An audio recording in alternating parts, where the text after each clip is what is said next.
how do you cultivate soil? And for me, it clearly involves the body. We need to work and get our body in reasonable shape. But again, I don't want us to be careful about thinking about the word perfection. So we want to be in reasonable shape. We want to work on our thoughts and what goes on in our mind, because what's on our mind really is our experience of life. We can have a great looking body and great cholesterol, and if we are irritated and upset, nobody cares. This is why so many good looking people, I think, have a hard time in life. They take a lot of care on their body, or they may not even have to if they're not that fortunate on that level, but if they don't see the necessity of dealing with their mental, emotional state, they can't handle fame or can't handle the limelight or aren't happy with the job that they're actually doing, then they're sort of miserable.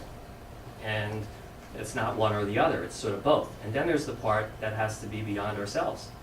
Whether you believe in an ideology of any sort, whether you're agnostic or atheistic as well, ultimately, if we're nihilistic and we believe that there's nothing really beyond our life, and we're just no different than a inanimate object or a plant, then we just sort of go through the motions. And I think there are a few people who are really like that. I think most people have a desire, even if they can't identify the faith at the moment. They have a desire to connect with something that helps them see beyond themselves, so that it puts their life and the challenges and the pain that we experience into a context. Because when it has a context, we could perhaps learn from the experience and grow being an important part of what we're talking about here. So the soil is the cultivation of all these different elements at the same time. And therefore, you can't go to a doctor, a single doctor necessarily, and get all the information. You can't go to a religious person and get all the information. You can't trust and rely upon your social leaders to provide the education and the infrastructure for you to make everything clear. Ultimately, this comes down to what we do for ourselves and the perspective that we must maintain. So what I'm trying to share with people, and you right now, is this notion that it's our perspective that's more important than anything so that we achieve health. And when we shift that perspective and we see that we have a garden that we're living in, a real literal garden that we're living in, then I think we can start easily, with common sense, understanding what we need to do. And that we don't have to go to experts for absolutely everything that we do. And when it comes down to the subject of food, to realize that what's more important than the food we eat, even though I can give you a list of what I think is healthy, healthier, healthiest, ultimately that's not really important. It's much more important who the person is that's consuming the food and what the state of mind of that individual is. And so probably the most upsetting thing to see is somebody who's being prepared a meal by anybody and can't sit and enjoy it. The act of preparing a food, as many people know who enjoy cooking, is an act of great devotion. It's usually a very pleasurable experience for the person doing it, unless it's a job and they don't like their job. But for many people who do this, particularly as a hobby, when they're feeding friends and family, find a lot of joy and pleasure in it. So to be at the dinner table, someone who's prepared a meal in that way, and not be able to enjoy it, to me, is the antithesis of health. And has nothing to do with the ingredients. And the opposite is true. A person can prepare food like that, and they can prepare food that might be on the don't eat list, although I don't believe there is such a thing, but on somebody else's don't eat list, and you enjoy it. You're in heaven. You appreciate the love gesture of the person who's prepared the food. This is the point of living, as far as I'm concerned. And so as a physician, I've learned, and I've had to relearn this because I grew up with the lists, and I was taught the lists. And I was taught to look at things like cholesterol and blood pressure.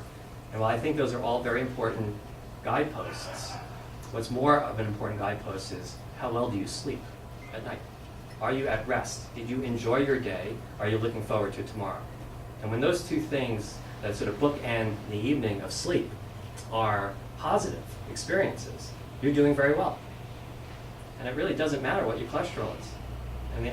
But people get very caught up in cholesterol. They get caught up in the numbers, and they run their lives, and they steer away from opportunities for connection to other people and a certain amount of pleasure, which I think is a very important part of living, particularly around the subject of food and our senses.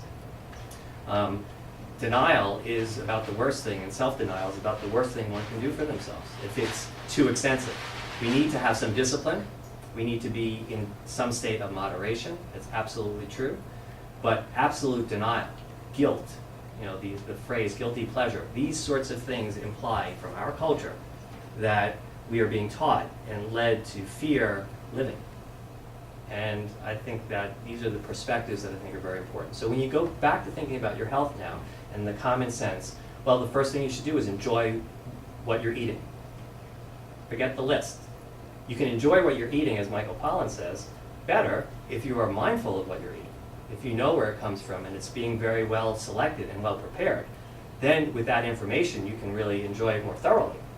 So you're not naive anymore, and you're not putting your head in the sand, and you're not in any state of denial. But if you know your ingredients are really high quality food, and that the person preparing it has really taken the time and is mindful and is present at the time of preparation, then it's more of a thrill to eat that food, and it's more of a health benefit to eat that food. There are many people who live to be 100 who've never seen a doctor. They've never read a book. They don't speak about health.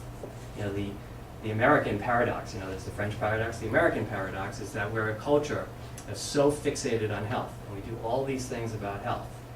And yet, we're among the most unhealthy populations that exist in the educated world. So what does that mean? All this information is really not serving us well. So this forces a need for a perspective shift. In fact, I think there's a paradigm shift that's happening, and that people are becoming aware of this. Now they need to sort of find role models, institutions, people perhaps who are teachers or whatever, that they could register, and that there's more resonance in the common sense category of the message, so that you can live your life again, and you can enjoy it, and you can find these things. But again, keep thinking back to your garden. Keep thinking back to what it would take to grow the best quality vegetables. And think of yourself, your body, as a place that has to receive this information, receive the food. And so it's not so much about the food. It's important, just like the seeds are important that you put in the garden, but the soil is the most important piece. It's the body-mind complex that you're putting this into. So what kind of shape is that? There's no measurements for it, other than the quality of your relationships, which is not really an absolute measurement. If you want to ask yourself, how healthy am I? In my definition of it, look around to the people that you relate most closely with, people you live with, your most intimate partners, the people you work with, and ask yourself, look and say, what is the quality of this relationship? Do I look forward to being with this person? Am I at peace when I'm with this person or these people? Do I, sort of perseverate over the problems? Does it keep me awake at night? Or does this bring joy and pleasure and growth in my life? That's how I would look at your health. Now, one last thing, and then maybe I can pause for some questions. But the notion that everything has to always go smoothly in a relationship is not healthy either.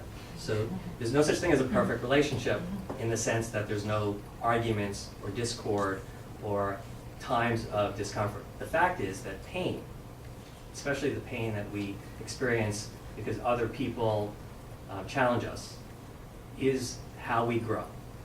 And you look at the vegetables in the back here that are provided by Colorful Harvest, and the man who ran it, Doug Rano, who I interviewed on my radio show. And you hear the story about how he created these vegetables and their colors and everything else. He says, and it's very clear, and many other people understand this, particularly those who have studied nutrition, that vegetables that are stressed a little bit have more nutrients in them. And so that but they understand vegetables in their cellular brains.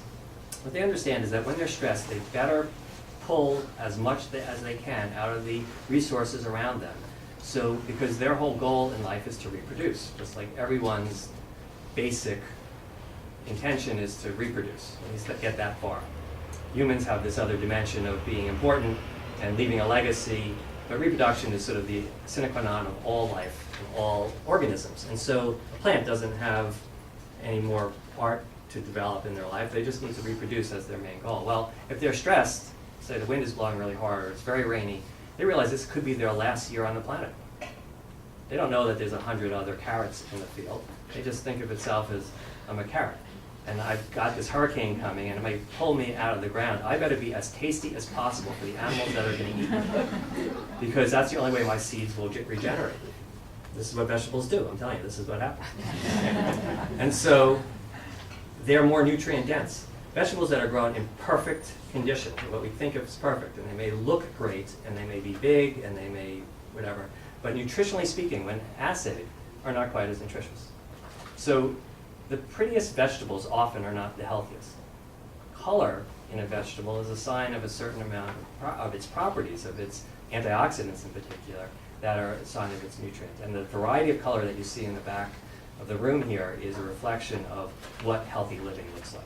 And there's a variety. And so, and that these plants, as Doug Rano would say, are grown carefully, but they're not protected from absolutely every last thing. The pests in the garden, the pests in our lives challenge us, create a certain amount of pain, but they help us grow. And they provide nutrients for this perspective and an expanded perspective that makes life more meaningful.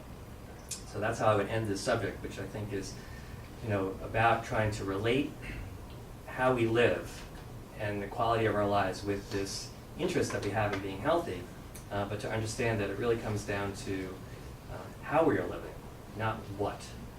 The what is not the question. It's not the nouns, it's the verbs. So thank you again for your attention. And if you have any questions, I'd be happy to answer. Can you run that slideshow right away, just in case something? Does anybody have any questions? Yes. I work as a culinary educator for children, and in neighborhoods around New York where obesity and diabetes are really quite prevalent. So one of the questions I'm often wondering is, what's a good sort of baseline for teaching nutrition to younger people, I'm talking high school and younger, who may not be quite as ready to evaluate the quality of their relationships in this kind of more sophisticated way we're discussing today. I have sort of a two-part answer for that, and if I could. The first part is to realize that when you see young people who clearly have been eating in an imbalanced way,